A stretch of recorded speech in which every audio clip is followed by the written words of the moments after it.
Franck Ferrand raconte sur Radio Classique.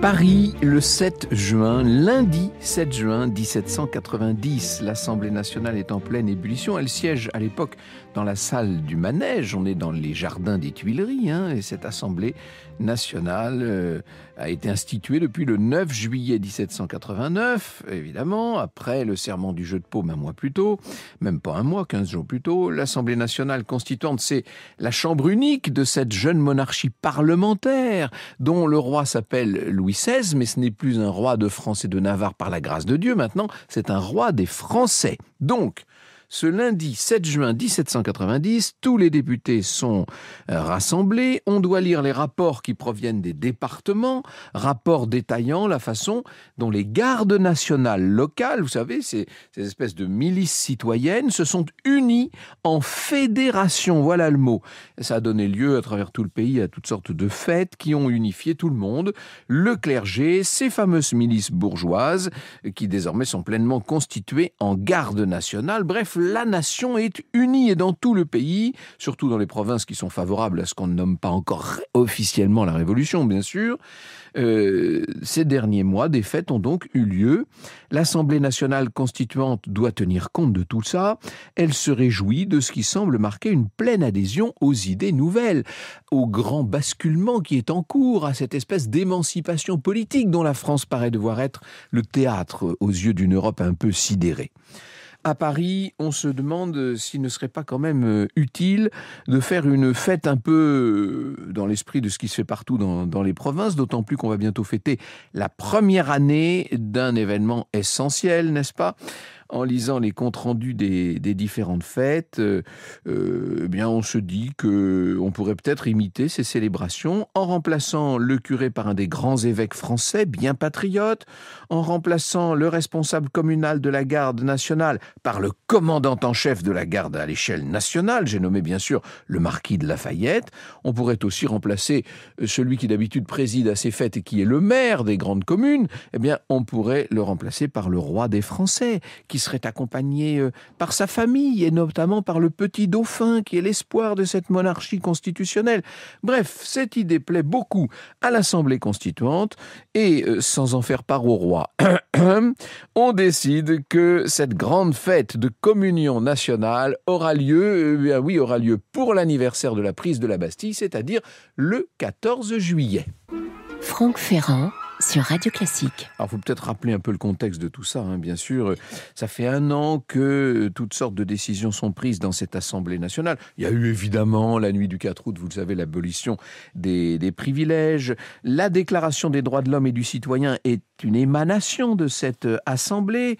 Elle a été signée par le roi en octobre 1789. D'ailleurs, c'est sous la pression des émeutiers parisiens, des émeutières, faudrait-il sans doute dire, que les 5 et 6 octobre 1789, Versailles a été pris d'assaut et que le roi a décidé de revenir à Paris. Je dis revenir parce que ça faisait un siècle que la monarchie avait quitté la capitale. Donc le roi est installé maintenant aux Tuileries. On a créé les départements français et on s'est mis à vendre un certain nombre des grandes propriétés des aristocrates émigrés et des congrégations religieuses.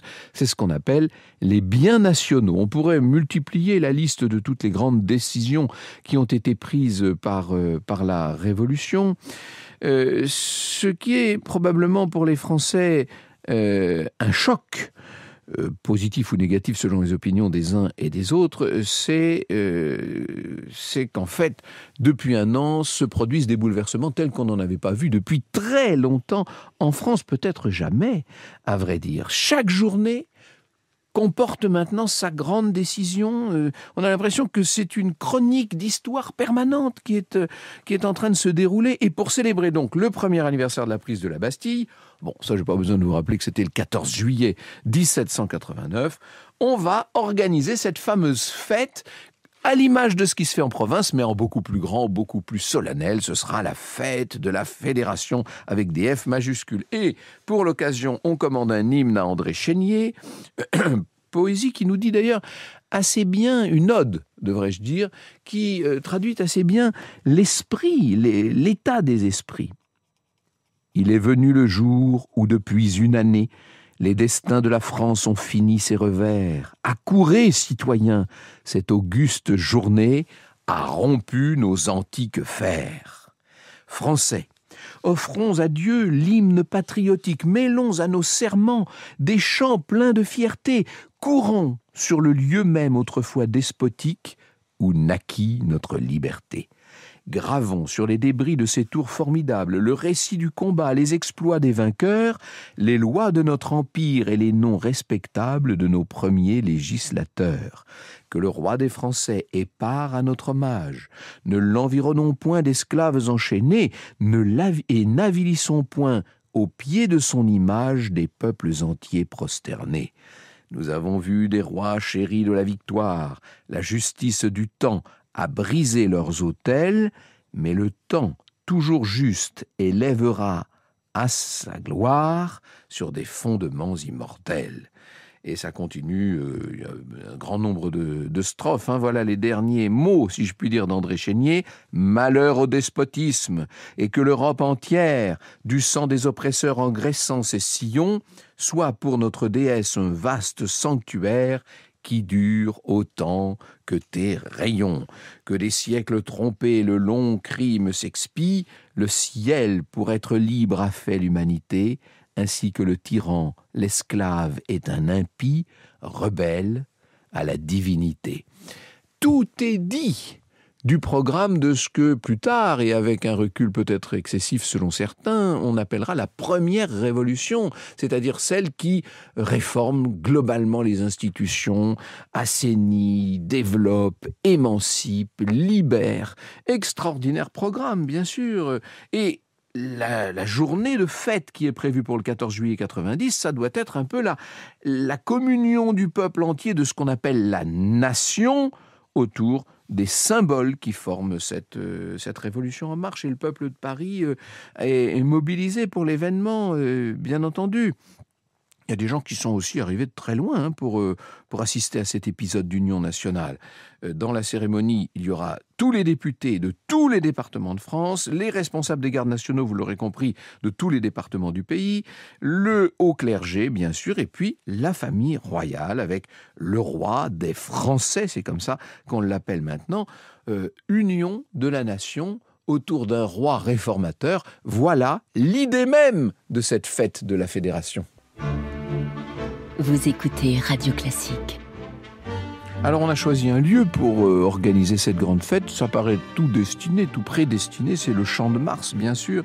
Voici ce qu'écrit Jean-Christian Petit-Fils dans sa bio de Louis XVI. Je salue bien sûr avec chaleur notre Jean-Christian Petit-Fils.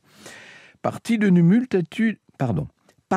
multitude d'initiatives locales consécutives à la grande peur, le mouvement d'union des différentes gardes nationales locales visait à créer un rassemblement mobilisateur contre les ennemis de l'intérieur et de l'extérieur. C'est ce qu'on a appelé la Fédération.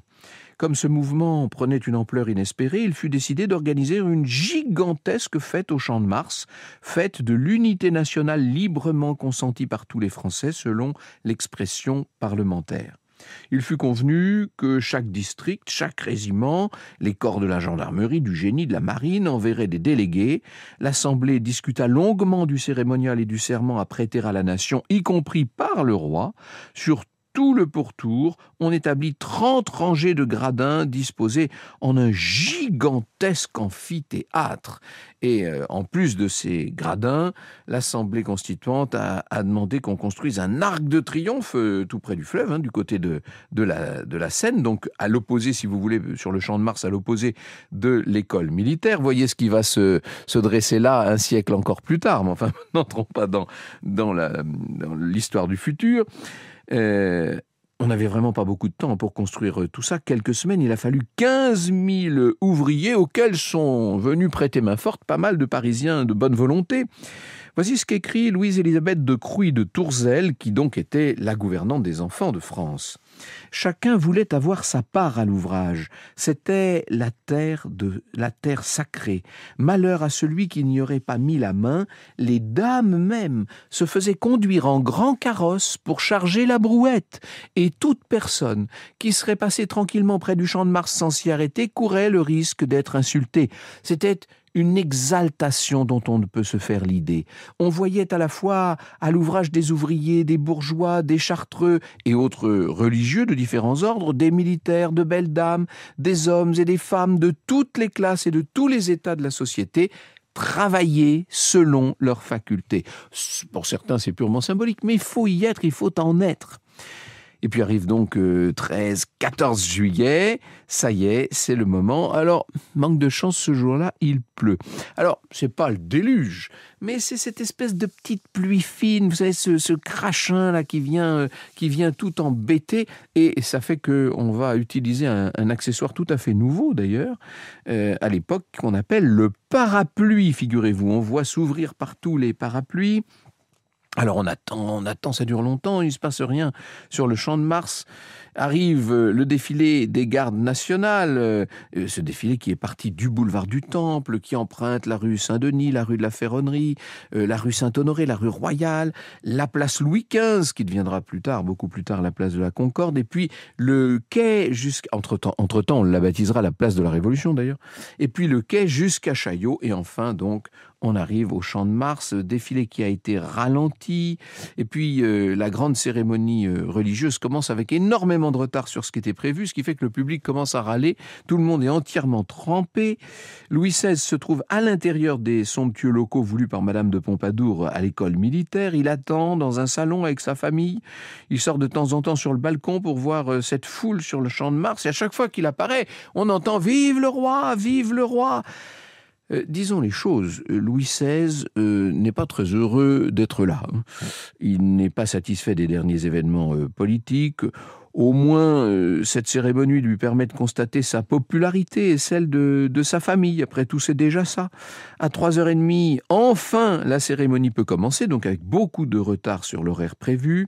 En plein milieu du champ de Mars, il y a l'autel, à la fois autel de la patrie et autel où s'apprête à être célébrée une grand-messe. Et avant que ne commence la cérémonie, Louis XVI quitte donc l'école militaire et il rejoint la grande estrade sur laquelle se trouve son trône, en tout cas le grand fauteuil plus haut que ceux du voisin.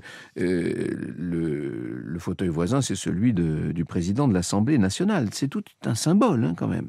Le roi est là à côté du président de l'Assemblée nationale. Cette Assemblée nationale dont Louis XVI, un an plus tôt, refusait jusqu'à l'idée. Vous voyez quand même comme c'est compliqué pour lui, bien sûr. Et puis arrive donc le cortège religieux. Tout le monde présente la particularité de porter une écharpe tricolore, vous imaginez. Et à la fin de ce cortège religieux, l'évêque qui va officier, vous le connaissez, c'est l'évêque d'Autun, bien sûr, c'est monsieur de Talleyrand, monseigneur de Talleyrand, devrais-je dire.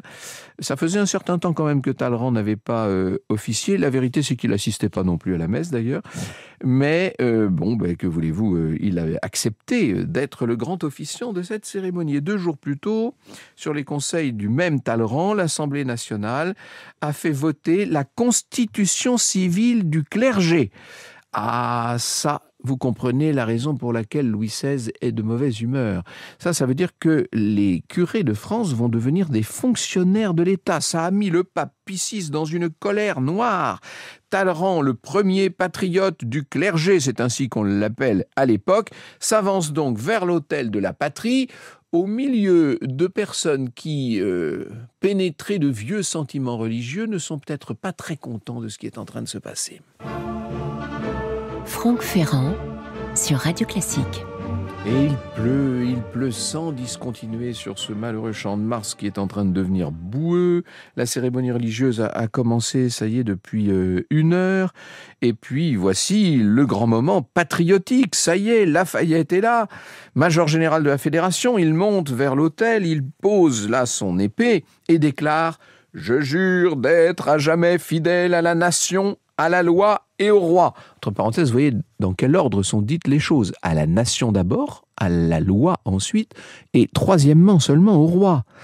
De maintenir la Constitution décrétée par l'Assemblée nationale et acceptée par le roi, d'assurer conformément à la loi la sécurité des biens et des personnes. Je jure de demeurer uni à tous les Français par les liens indissolubles de la fraternité. Il laisse son épée sur l'autel, le major général de la Fédération, et descend quelques marches pour s'adresser à la foule. « Français !» dit Lafayette. Vous imaginez Lafayette, auréolé de tout ce qu'on sait. « Je vous demande à vous tous qui êtes là, qui êtes venus de tous les départements de France, de prêter le même serment. Répétez après moi, je le jure. » Et alors là, on voit la foule qui, quand même, malgré la pluie, est enthousiaste et qui crie « Je le jure !» Et Lafayette redescend les marches sous des acclamations qui font juger à certains qu'il a bien d'autres intentions en tête. C'est vrai que cet homme-là est d'une ambition que rien ne paraît devoir arrêter. Et puis, tout le monde se tourne vers le roi qui finit par faire sa proclamation. « Moi, roi des Français, dit Louis XVI, je jure d'employer tout le pouvoir qui m'est délégué par la loi à maintenir la Constitution décrétée par l'Assemblée nationale et acceptée par moi. » On acclame le roi. Marie-Antoinette soulève son fils qui est acclamé. « Vive le roi, vive la reine, vive le dauphin !» Grande communion générale. La messe peut reprendre son cours avec Talleyrand, donc qui est un petit peu perdu. Il y a longtemps qu'il n'a pas officié. Il se tourne vers le servant qui est l'abbé Louis. L'abbé Louis, c'est le futur baron Louis, le grand ministre des Finances de la Restauration, qui lui aussi aura défroqué à l'époque. Bref, l'abbé Louis d'ailleurs lui fait une petite grimace et Talleyrand lui dit « Oh, je vous en prie, ne me faites pas rire !» Cette phrase lui sera tellement reprochée. Et c'est vrai qu'en même temps, ce qui était une petite pluie fine et pénétrante est en train de devenir une pluie torrentielle. Talleyrand bredouille une fin de cérémonie un petit peu plus vite que prévu. Certains commentateurs ironiques diront que c'était une des preuves de l'existence de Dieu qui n'aurait pas apprécié la constitution civile du clergé. Bref, le cortège est déjà en train de quitter le Champ de Mars. C'en est fini de la cérémonie d'union nationale. Franck Ferrand sur Radio Classique. Ce qu'on va retenir, évidemment, dans cette affaire, c'est la communion d'une nation autour de l'Assemblée et du roi, malgré les quelques excentricités de cette cérémonie un petit peu improvisée, enfin pas improvisée, mais nouvelle, disons. La révolution semble accomplie maintenant. Elle semble acceptée par la nation seulement. Vous savez bien ce qui va se passer dans les mois qui suivent. Vous connaissez tout ce qui va se produire, notamment au début de l'été 1791. Tout ce qui s'est passé là, le 14 juillet 1790, n'était en quelque sorte qu'un vœu pieux par rapport aux intentions des uns et des autres. D'ailleurs, ce 14 juillet 1790, c'est lui que nous célébrons actuellement quand nous faisons la fête nationale du 14 juillet. Tout le monde croit toujours qu'on célèbre la prise de la Bastille. La vérité, et en tout cas officiellement, depuis les années 1880, ce qu'on célèbre, c'est la fête de la Fédération, qui sera un peu idéalisée dans les manuels des républiques successives. Sous la Troisième République, cette journée deviendra en quelque sorte un symbole. Il ne faut pas oublier que Napoléon III a chuté en 1870, qu'il a entraîné la perte de l'Alsace et de la Moselle. La Troisième République a besoin de se construire sur des grands mythes et elle va chercher cette fête de la Fédération. C'est en 1880 donc qu'est instaurée la fête nationale qui veut faire se souvenir les Français d'un jour qui certes fut pluvieux, mais n'en aura pas moins été un jour d'unité et même, disons-le, de communion autour de la nation, de la loi et du roi. On pourrait imaginer que la Révolution française ait arrêté son cours avec cette grande cérémonie du Champ de Mars et que la bénédiction pluvieuse du ciel de Paris ait été en quelque sorte le signal de la fin des grands bouleversements de 1789 et 90. Eh bien, vous savez qu'il n'en a rien été. Lorsqu'une révolution est lancée, on ne peut plus arrêter son cours. Et lorsque des grands bouleversements se mettent à faire basculer l'un après l'autre tout ce qui, depuis tant de siècles, formait la chaîne du temps, il ne faut pas s'étonner que les choses échappent un peu à leur créateur. La révolution, en vérité, en ce 14 juillet 1790, n'en était qu'à ses tout débuts. Vous écoutez Radio Classique.